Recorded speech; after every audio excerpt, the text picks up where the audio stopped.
magazine.com, and I'm coming to you live from South Beach, Miami. I'm here with a cigar, a lovely Cuban cigar, and my lovely Cuban coffee. Now, no, I don't actually smoke. I'm just, but when you're in Miami, you have to try at least one Cuban cigar. But anyway, today's video is all about a workshop I ran recently in Los Angeles, where we took out a number of students, and one of the students' sticking points, or one of his challenges, was he was too much in his head. He too much worrying about what other people thought. Like, he was afraid of approaching people, in a clothing store, busy clothing store, because he was worried that other people would hear, his conversation. He was worried about approaching people on bus stops because he was afraid people on the bus stop might actually hear what he said and might actually witness a rejection.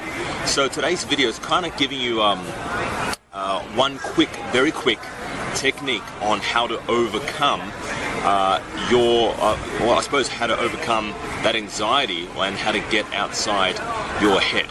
So one example that I asked the student to do was he was afraid. We're sitting down at the Roosevelt Hotel, and he was afraid of speaking loudly about pickup. And I asked him to call the waitress over, and he did. And he asked her where the best places to pick up women are. Now, of course, he was afraid of doing this. He had anxiety about it because he didn't want anyone knowing in our area that we were talking about pickup. But he asked it. He says, where are the best places to pick up women?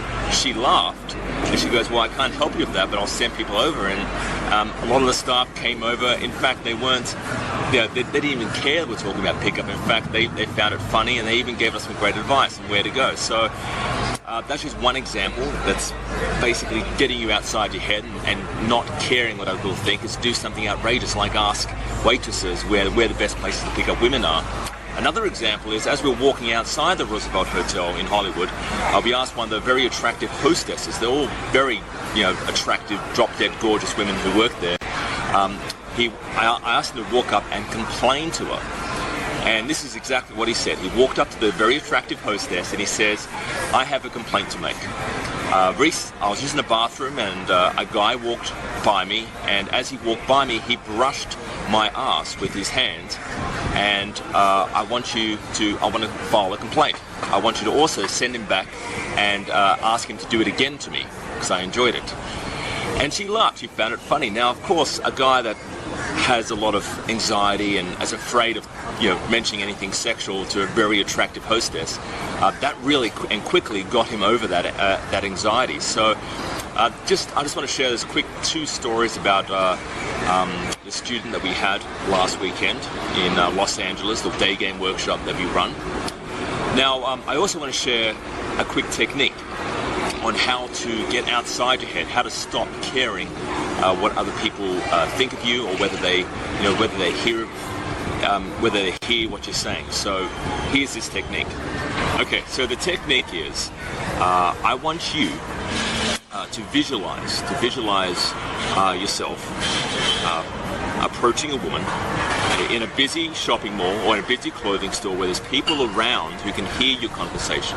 I want you to visualize that, and I want you to visualize people not even paying attention to you, because that's the reality.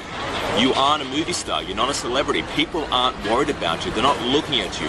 In fact, when I first started, about 5-6 years ago, picking up women, approaching women in the daytime, or in nightclubs, I used to think people would watch me and would try and hear my conversation as I was talking to the girl. So I was afraid of rejection. I was afraid people would laugh at me and see me getting rejected. I was afraid people would be listening in and heckle me, or come in and try and mess with me, or mess with the girls I was approaching. But I found that after years and years and thousands of approaches, that doesn't even happen. No guy comes in. He, in fact, he congratulates you or high-fives you usually afterwards when you do an approach.